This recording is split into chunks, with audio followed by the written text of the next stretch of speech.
कृष्णा, राधे राधे। आज हम भगवान जगन्नाथ और भगवान महादेव की लीलाओं का वर्णन करते हैं। उन दोनों के जीवन में बहुत सी ऐसी लीलाएं घटित हुई हैं जो हम जैसे साधारण लोगों के लिए जानना बहुत ही रोचक और ज्ञान भरी बातें हैं, जो हमें साथ ही साथ हमारे जीवन में सीख भी देते हैं। तो आइए एक कथा का श्रवण करते हैं। कैलाश पर्वत पर उस दिन सुबह सुबह कुछ अलग ही मौसम था। बर्फ से ढकी हुई चोटियों पर सूरज की पहली किरणें पड़ रही थी। मंद मंद हवा बह रही थी। पक्षियों का मधुर कलरव वातावरण की और भी सुंदर बना रहा था। लेकिन कैलाश के एक कोने में माता पार्वती के चेहरे पर चिंताओं की रेखाएं जो है साफ दिखाई दे रही थी। वह सुबह से ही घर के कामों में लगी हुई थी। कभी गणेश जी के लिए भोजन तैयार करती, तो कभी कार्तिकेय जी की जरूरतों का ध्यान रखती, कभी पूरे कैलाश की व्यवस्था को संभालती और कभी महादेव जी का ध्यान रखती। उधर भगवान शिव अपनी समाधि में लीन थे, जैसे संसार की किसी भी बात से उनका कोई संबंध न हो। काफी देर तक स्वयं को समझाने के बाद आखिर माता पार्वती ने गहरी सांस ली और भगवान शिव के पास पहुंच गई। उन्होंने धीरे से कहा, स्वामी, लेकिन कोई उत्तर नहीं मिला। फिर उन्होंने थोड़ी ऊंची आवाज में बोला, स्वामी, अपनी आंखें खोलिए। भगवान शिव ने धीरे धीरे अपनी आंखें खोली और उनके चेहरे पर वही शांति थी जो सृष्टि के आरंभ में उनके साथ थी। उन्होंने मुस्कुराकर पूछा, क्या बात है देवी, आज आप कुछ चिंतित लग रही है। पार्वती जी ने इस बार अपनी सारी शिकायतें एक ही साथ कह डाली। बोली, स्वामी, आप दिन भर ध्यान में बैठे रहते हैं, आपको कोई संसार की चिंता नहीं है, लेकिन परिवार के चलाने की जिम्मेदारी भी तो होती है, बच्चों की जरूरतें भी होती हैं, घर की व्यवस्था है। केवल भस्म और ध्यान से सब कुछ नहीं चलता है। भगवान शिव ने भोलेपन से कहा, लेकिन देवी, हमारे पास तो सब कुछ है, कैलाश है, भक्त है, देवता है, और क्या चाहिए। पार्वती जी ने सिर हिलाया, यही तो समस्या है स्वामी। आपको लगता है कि सब कुछ अपने आप चलता है। कभी आपने सोचा है कि घर संभालना कितना कठिन और मुश्किल काम होता है। भगवान शिव अब थोड़ा सा गंभीर हुए और फिर बोले, बताइए देवी, मैं क्या करूं।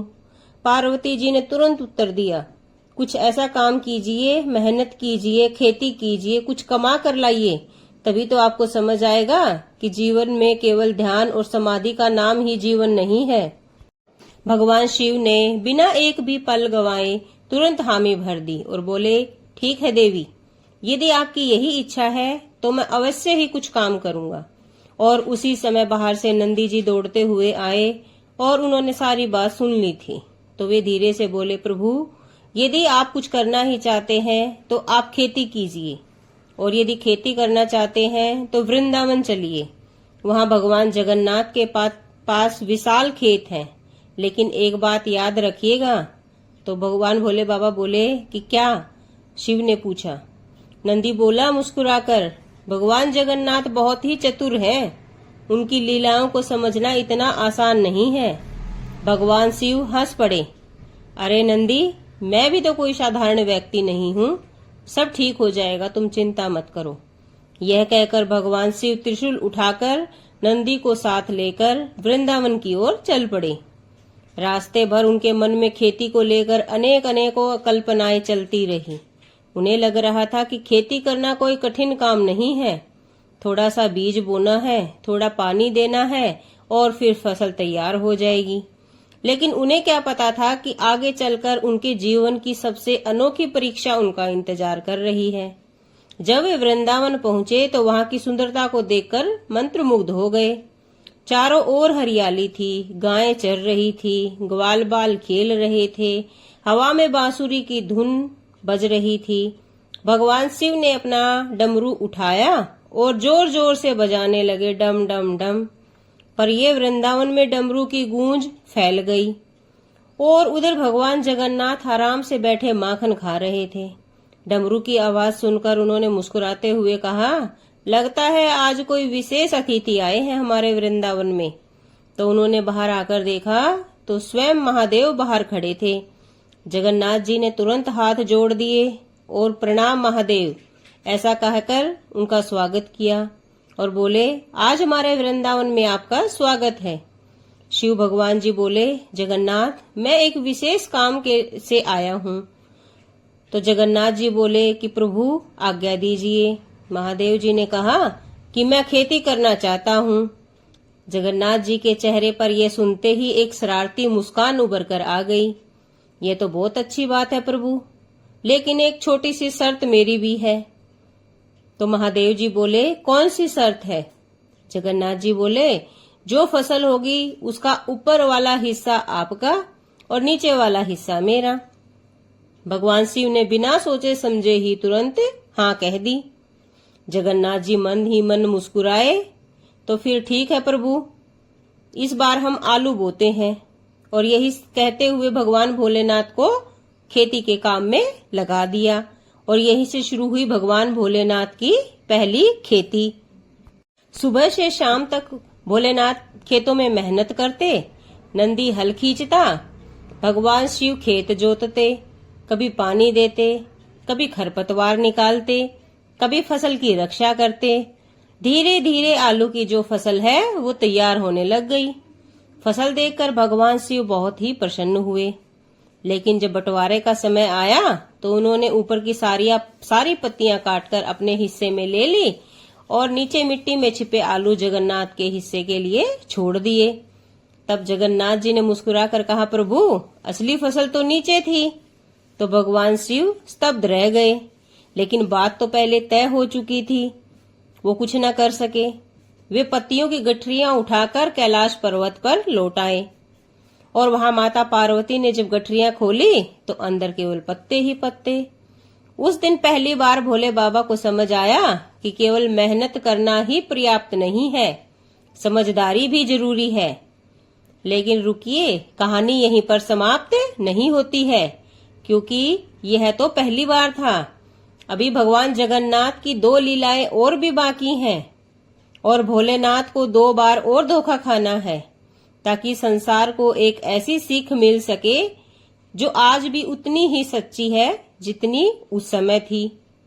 भगवान शंकर ने जैसे ही सुना, उनके चेहरे पर एक अजीब सी मुस्कान आ गई। वह मुस्कान किसी हारने वाले की नहीं थी, बल्कि उस इंसान की थी जिसने बहुत बड़ा सत्य समझ लिया हो। उन्होंने अपनी जटाओं को पीछे किया, त्रिशूल को एक तरफ रखा और धीरे से बोले, जगन्नाथ, अब मैं समझ गया हूँ। तुमने मुझे खेती ही नहीं सिखाई, तुमने मुझे जीवन का पाठ सिखाया है। जगन्नाथ जी मुस्कुराए। उनकी आंखों में फिर वही शरारत थी, लेकिन इस बार उस शरारत के पीछे गहरा ज्ञान छिपा हुआ था।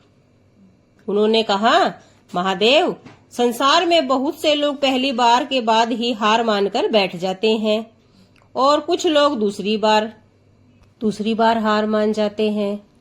तो दोष देने के लिए एक दूसरे को ही दोष लगाने लग जाते हैं और कुछ लोग तीसरी बार हार मानकर भाग्य को कोसने लग जाते हैं। लेकिन जो इंसान बार बार गिरकर भी उठता है, अंत में वही सच्चा विजेता होता है। भगवान शंकर चुपचाप सुनते रहे। उनके मन में तीनों फसलों की याद घूमने लगी। आलू का खेत, जहां उन्होंने सिर्फ पत्तियां पाई थी, बाजरे का खेत, जहां उन्होंने सिर्फ हिस्से में सूखी डंडियां आई थी, और मक्के का खेत, जहां ऊपर और नीचे दोनों उनके थे, लेकिन बीच का हिस्सा निकल गया था। तो उन्हें पता लगता था कि वह 3 बार हार गए हैं, लेकिन अब पहली बार उन्हें महसूस हुआ था कि वह हारे नहीं थे। उन्होंने तीनों बार ही कुछ नया सीखा है। पहली बार उन्होंने सीखा था कि बिना किसी के साथ बिना सोचे समझे सौदे पर भरोसा नहीं करना चाहिए, और दूसरी बार उन्होंने सीखा था कि सिर्फ पुरानी गलती सुधार लेना ही काफी नहीं होता, नई परिस्थिति से भी समझना आसान पड़ता है। और तीसरी बार उन्होंने सीखा था कि जीवन में हर चीज को अपने नियंत्रण में समझ लेना बहुत बड़ी भूल होती है। कभी कभी सबसे महत्वपूर्ण चीज वही होती है जिस पर हमारी नजर ही नहीं जाती। उधर माता पार्वती भी सब कुछ सुन रही थी। अब उनका गुस्सा भी पूरी तरह शांत हो चुका था, क्योंकि महादेव जी की फसल जो पहली बार लाए, ना उनको तब कुछ मिला, दूसरी बार लाए ना तब कुछ मिला, तीसरी बार लाए ना तब कुछ मिला। तो बहुत अधिक क्रोधित हो गई थी वो, लेकिन अब जगन्नाथ जी की और महादेव की सारी बातें सुनकर उनका गुस्सा शांत हो चुका था। उन्होंने धीरे से महादेव भगवान शंकर का हाथ पकड़ लिया और बोली, स्वामी, मुझे क्षमा कर दीजिए। मैंने सिर्फ परिणाम देखा है, आपकी मेहनत नहीं देखी। मैं सिर्फ अनाज ढूंढती रही, लेकिन यह नहीं देखा कि आपने अपने सुख छोड़कर परिवार के लिए कितनी बड़ी मेहनत की है। भगवान शंकर मुस्कुराए। उन्होंने कहा, नहीं देवी, तुम्हारी बात भी सही थी। अगर तुम मुझे जगाती नहीं तो शायद मैं कभी यह समझ ही नहीं पाता कि जिम्मेदारी क्या होती है। दोनों एक दूसरे को देखते रहे। कैलाश में ठंडी ठंडी हवाएं बह रही थी। आकाश में बादल धीरे धीरे तैर रहे थे। नंदी थोड़ी दूर पर खड़ा होकर यह सारे दृश्य देख रहा था और उनकी आंखों से खुशी के आंसू छलक रहे थे। उसे लग रहा था कि आज कैलाश पर कोई बहुत बड़ी लीला पूरी हो गई है। तभी भगवान जगन्नाथ ने हाथ उठाया और अचानक पूरे आकाश में एक दिव्य प्रकाश फैल गया। सैकड़ों घंटियों की मधुर ध्वनियां गूंज उठी।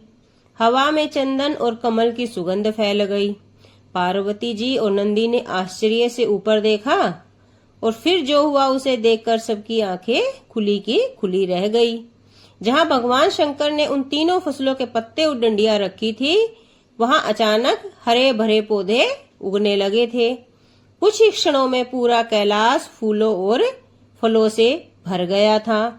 कहीं आम के वृक्ष थे, कहीं नारियल के पेड़ थे, कहीं केले के गुच्छे लटक रहे थे और कहीं रंग बिरंगे फूल खिल रहे थे। कहीं सूखी डंडियां थी, वो हरे वृक्ष बन गई हैं। जो बेकार पत्तियां समझकर फेंकी गई थी, वो सब सुगंधित वनस्पतियों में बदल गई हैं। माता पार्वती आश्चर्य से बोली, यह क्या है प्रभु? जगन्नाथ जी मुस्कुराए। उन्होंने कहा, यह भोलेनाथ की मेहनत का फल है। सच्ची मेहनत कभी व्यर्थ नहीं जाती है। हो सकता है उसका फल उसी रूप में ना मिले जिसकी हम अपेक्षा करते हैं, लेकिन उसका फल मिलता अवश्य ही है। जो परिश्रम ईमानदारी से किया जाता है, भगवान उसे कभी नष्ट नहीं होने देते। भगवान शंकर की आंखें नम हो गई। उन्होंने पहली बार महसूस किया कि उनकी मेहनत वास्तव में ही सफल हुई थी। बस उसका परिणाम वैसा नहीं था जैसे उन्होंने सोचा था। उसी क्षण कैलाश पर देवताओं का आगमन होने लगा। देवराज इंद्र आ गए, ऋषि नारद जी आ गए, ब्रह्मा जी भी आ गए। सब उस अद्भुत दृश्य को देखकर चकित थे। नारद जी वीणा बजाते हुए बोले, नारायण नारायण, आज तो बहुत बड़ी अद्भुत लीला हुई है। एक भगवान ने दूसरे भगवान को 3 बार हराया है और अंत में तीनों बार जिता भी दिया है। सभी हंस पड़े और सबसे ज्यादा हंस रहे थे भगवान जगन्नाथ जी। उनकी आंखों में वही बाल सुलभ शरारत चमक रही थी, मानो कह रहे हो, लीला खत्म नहीं हुई है अभी। जीवन भी एक खेत की तरह ही है। कभी उसका ऊपर वाला हिस्सा हमारा नहीं होता और कभी नीचे वाला हिस्सा हमारा नहीं होता। कभी बीच का हिस्सा हाथ से निकल जाता है तो कभी ऊपर का हिस्सा हाथ से निकल जाता है।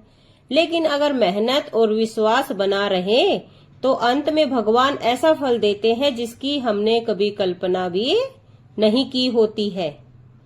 और उस दिन के बाद कैलाश पर जब भी कोई नया भक्त आता और उन हरे भरे वृक्षों को देखकर उनके बारे में पूछता तो नंदी मुस्कुराकर यही कहानी सुनाता। वो कहता, ये साधारण पेड़ नहीं है, ये भोलेनाथ की तीनों हारों की याद है। और इस बात का परिणाम है कि सच्ची मेहनत कभी हारती नहीं है। भगवान कभी कभी हमें तुरंत फल नहीं देते हैं, कभी कभी वह हमें पहले सबक देते हैं और फिर फल देते हैं। तो कभी दूर से कहीं भगवान जगन्नाथ की हंसी सुनाई देती है, अरे भोलेनाथ, अगली बार खेती करनी हो तो मुझे पहले बता देना, इस बार शायद मैं सच में तुम्हें जीतने दूं। यह सुनकर भगवान शंकर मुस्कुरा देते हैं और कहते हैं, नहीं जगन्नाथ, अब मैं जान गया हूं, तुम्हारी हर चाल में भी तुम्हारी कृपा छिपी होती है। और इसी के साथ कैलाश की वादियों में हंसी गूंज उठी। तो ये थी भगवान जगन्नाथ और भोलेनाथ की अद्भुत लीलाएं। जो एक भगवान के साथ ऐसा हो सकता है तो हम इंसान तो क्या ही हैं। और इन्हीं सीख और इन्हीं लीलाओं को हमें अपने जीवन में उतारना चाहिए। कई बार हम अपने जीवन में जो प्रयास करते हैं और उसका फल न पाकर निराश हो जाते हैं, तो हमें ऐसा नहीं होना चाहिए। हमेशा अपना कर्म करता रहना चाहिए और फल की चिंता हमेशा भगवान पर छोड़ देनी चाहिए, क्योंकि आज नहीं तो कल परिणाम मिलेगा जरूर। यही थी आज की हमारी एक प्रभु की लीलाओं से भरी अनोखी कहानी। अगर आपको कहानी अच्छी लगी हो तो आप हमारे चैनल को सब्सक्राइब कीजिए, लाइक कीजिए और शेयर कीजिए, ताकि हम समय समय पर आपके लिए इसी तरह जानकारी और रोचक से भरी लीलाएं लेकर आते रहें। राधे राधे, जय श्री कृष्णा।